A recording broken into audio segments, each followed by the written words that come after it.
ٹیٹیز آنے کا کوئی ثبوت بھی نہیں دیا گیا۔ یہ اس فیصلے کا تیسرا نقطہ تھا۔ اس کے علاوہ اس فیصلے میں یہ بھی کہا گیا کہ عوامی نمائندے پر کرپشن کے الزامات لگانے سے اسے نقصان پہنچتا ہے اور اس کی جو ساکھ ہے وہ متاثر ہوتی ہے۔ اب یہ جو تین نکات ہیں ان کے متعلق نون لیگ کا یہ کہنا ہے کہ ان تین نکات سے ثابت ہو گیا کہ شہباز شریف پر جو کیس بنایا گیا تھا وہ سیاسی کیس تھا اور یہ وزیر اعظم عمران خان کی ذاتی خواہش پر یہ کیس بنایا گیا تھا، اور اس کیس کا جو فیصلہ آیا ہے ان میں جو یہ تین نکات ہیں ان پر نون لیگ ایک طرح سے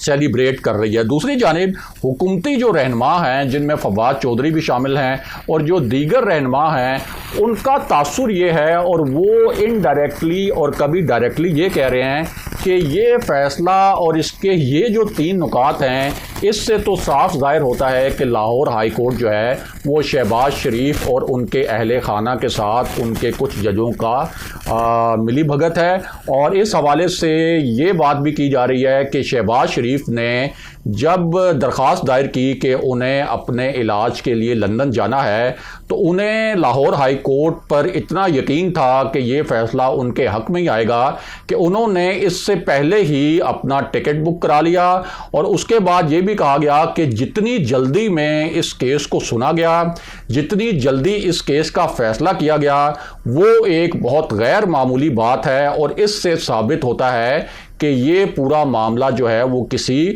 مبینہ ملی بھگت کا نتیجہ ہے۔ یہ حکومتی رہنماؤں کا الزام ہے، اور اس میں دلچسپ لاہور ہائی کورٹ کے خلاف تحریک انصاف کے ایسے سوشل میڈیا اکاؤنٹس اور وہ اکاؤنٹس جن کا تعلق بظاہر تحریک انصاف کے سوشل میڈیا سیل سے لگتا ہے، ان اکاؤنٹ سے لاہور ہائی کورٹ کے خلاف اس فیصلے کے بعد ٹرینڈز بھی چلائے گئے سوشل میڈیا پر۔ بہرحال اب واپس آتے ہیں اس معاملے پر کہ کیا شہباز شریف کے متعلق اور ان کی یہ جو روانگی کا معاملہ تھا اس پر وزیر اعظم عمران خان اور اسٹیبلشمنٹ کے درمیان کوئی ٹکراؤ ہونا جا رہا ہے، اور ساتھ ہی آپ کو اس خط کی کہانی بھی سناتے ہیں جس کا ذکر ہم نے آپ سے ویڈیو کے آغاز میں کیا تھا۔ تو معاملہ یہ ہے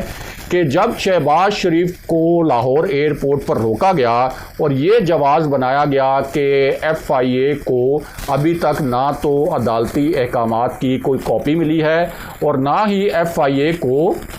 کوئی حکومت کی طرف سے یا وزارت داخلہ کی جانب سے کوئی ایسے ڈائریکٹیوز آئے ہیں یا کوئی ایسی ہدایت آئی ہے کہ شہباز شریف کا نام بلیک لسٹ سے نکالا جائے، اور یہ جواز پیش کیا گیا کہ جب تک شہباز شریف باضابطہ طور پر ایف آئی اے کو درخواست نہیں دیتے یا ڈی جی ایف آئی اے کو درخواست نہیں دیتے کہ ان کا نام بلیک لسٹ سے نکالا جائے، اس وقت تک شہباز شریف کو باہر نہیں جانے دیا جا سکتا۔ اب اس صورتحال میں نون لیگ کے جو رہنما ہیں انہوں نے اگلے دن کیا کیا؟ انہوں نے یہ کیا کہ نون لیگ کے جو رہنما ہیں جن میں عطاء اللہ تارڑ بھی شامل ہیں، جن میں مریم اورنگزیب صاحبہ شامل ہیں، اور جو دیگر ان کے رہنما ہیں، وہ ایف آئی اے لاہور کے آفس گئے، اور ان کے بقول وہ تو ایف آئی اے کا یہ جو تقاضا تھا ایک قانونی کہ ہمیں عدالتی آرڈر کی کاپی دی جائے، ہم وہ کاپی وہاں پر سبمٹ کروانے گئے تھے اور ان کو بتانے گئے تھے کہ یہ ہے وہ عدالتی احکامات کے آرڈر کی کاپی،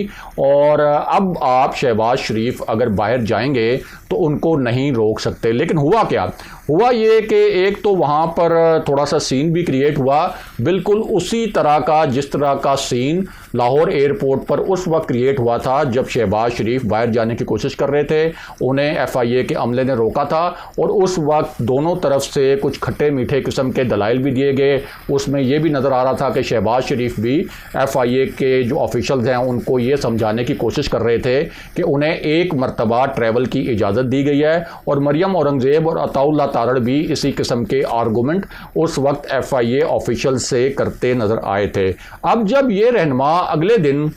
ایف آئی اے کے دفتر پہنچے تو اس کے بعد اب ایف آئی اے نے یہ الزام لگایا ہے ایک خط کی صورت میں کہ لیگی کارکنان اور جو لیگی رہنما ہیں وہ ایف آئی اے کے دفتر میں زبردستی داخل ہوئے، انہوں نے پولیس سے بدتمیزی کی، اور لیگی کارکنان نے این سی او سی کی جو گائیڈ لائنز تھیں ان کی دھجیاں اڑا دیں، اور ساتھ ہی یہ بھی لکھا گیا ہے کہ جو کارکنان وہاں پہ آئے انہوں نے سماجی فاصلے کا خیال نہیں رکھا، انہوں نے ماسک نہیں پہنے ہوئے تھے، انہوں نے ایف آئی اے کے عملے کی زندگیاں خطرے میں ڈالیں، اور اس کے ساتھ ساتھ یہ بھی دعویٰ کیا گیا ہے کہ یہ بتایا گیا تھا نون لیگ کے رہنماؤں کو کہ ایف آئی اے کا آفس جو ہے اور ایف آئی اے کے تمام دفاتر جو ہیں وہ 16 مئی تک بند رہیں گے، لہذا آپ کی کوئی درخواست نہیں لی جا سکتی۔ اب یہ جو 16 مئی تک دفاتر بند رہنے والا جو جواز ہے، یہ بھی جاننے والے جانتے ہیں کہ اس وجہ سے پیش کیا گیا تاکہ حکومت کو کوئی 7-8 دن کا ایک موقع مل جائے کہ وہ ایک تھاٹ پروسیس کرے کہ کس طریقے سے شہباز شریف کو لندن جانے سے روکنا ہے، اور مین وائل جو شہباز شریف کی درخواست ہے کہ ان کا نام بلیک لسٹ سے نکالا جائے، اس درخواست کو انٹرٹین فی الحال نہ کیا جائے تاکہ کوئی عدالتی آپشن یا کوئی دوسرا آپشن جو ہے وہ ڈھونڈنے کے لیے حکومت کو کچھ وقت ملے۔ اب اس خط میں ایک اور بات یہ کی گئی ہے کہ عطاء اللہ تارڑ اور مریم اورنگزیب صاحبہ اور جو دیگر لیگی رہنما اور کارکنان ہیں ان کے خلاف قانونی کارروائی کی جائے اور ان کے خلاف مقدمہ درج کیا جائے کہ وہ ایف آئی اے کے دفاتر میں زبردستی کیوں گھسے، یہ اس خط میں الزام لگایا گیا۔ بہرحال اب واپس آتے ہیں کہ اسٹیبلشمنٹ اور حکومت کے درمیان کیا شہباز شریف کے معاملے پر کوئی ٹکراؤ ہونے جا رہا ہے، اور اس حوالے سے کچھ حلقے جو دعوے کر رہے ہیں اور کچھ اطلاعات جو آ رہی ہیں ان کی بنیاد کیا ہے اور ان دعووں کے پیچھے اصل کہانی کیا ہے۔ تو معاملہ یہ ہے کہ یہ تو پاکستان کے اندر ایک اوپن سیکرٹ ہے کہ شہباز شریف جو ہیں وہ بہت عرصے سے، بلکہ ان کی پوری سیاست کا جو محور ہے وہ محور ہی اسٹیبلشمنٹ کے ساتھ بیک ڈور رابطوں کے گرد ہے، یعنی ان کی پوری سیاست کے بارے میں یہ کہا جاتا ہے کہ وہ اسٹیبلشمنٹ کے ساتھ مفاہمت کی سیاست کرنا چاہتے ہیں، اور اسٹیبلشمنٹ کے دل میں بھی شہباز شریف کے لیے ایک نرم گوشہ رہا ہے، اور وہ شہباز شریف کے متعلق یہ ایک تاثر ہے کہ وہ نسبتاً قابل قبول ہیں اسٹیبلشمنٹ کے لیے۔ اب اس پوری صورتحال میں یہ بھی لوگ جانتے ہیں کہ جیل میں بھی اسٹیبلشمنٹ کے کچھ نمائندوں کی شہباز شریف سے ملاقاتیں ہوتی رہی ہیں، اور یہ بھی پختہ تاثر ہے کہ شہباز شریف کی جو رہائی ہوئی وہ بھی انہی ملاقاتوں کا نتیجہ تھی، اور پھر جس طرح سے لندن روانگی کا معاملہ سامنے آیا شہباز شریف کا، تو یہ بھی ایک اوپن سیکرٹ ہے کہ اسٹیبلشمنٹ کو اس معاملے پر کوئی اعتراض نہیں ہو سکتا۔ اب حکومت جو ہے اسے بھی معلوم ہے کہ ایک طرف عدالتی احکامات، دوسری جانب ظاہر ہے کہ اسٹیبلشمنٹ بھی چاہتی ہے کہ ملک کے اندر ایک سیاسی استحکام آئے، بے شک اسی صورت میں آئے کہ شہباز شریف بھی جو ہیں وہ باہر چلے جائیں۔ تو اس صورتحال میں حکومت کو بھی معلوم ہے کہ وہ شہباز شریف کو زیادہ دیر تک باہر جانے سے نہیں روک سکے گی، تاہم حکومت چاہتی یہ ہے کہ وہ اپنی طرف سے کم 2-3 ایسے سٹیپ لے اور 2-3 ایسی پریس کانفرنسز کرے جس سے یہ تاثر ملے کہ اپنی طرف سے تو حکومت نے بڑا زور لگایا شہباز شریف کو روکنے کے لیے، لیکن چونکہ عدالتی فیصلہ تھا، پھر یہ تاثر بھی ہے کہ فیصلہ ساز حلقوں نے یہ فیصلہ کیا کہ شہباز شریف جو ہیں وہ باہر چلے جائیں۔ تو اب حکومت اس صورتحال میں کیا کر سکتی ہے؟ تو وہ اپنی طرف سے ایک فیس سیونگ کے لیے اور یہ بتانے کے لیے کہ حکومت جو ہے اس نے اپنی طرف سے بھرپور ایفرٹ کی تھی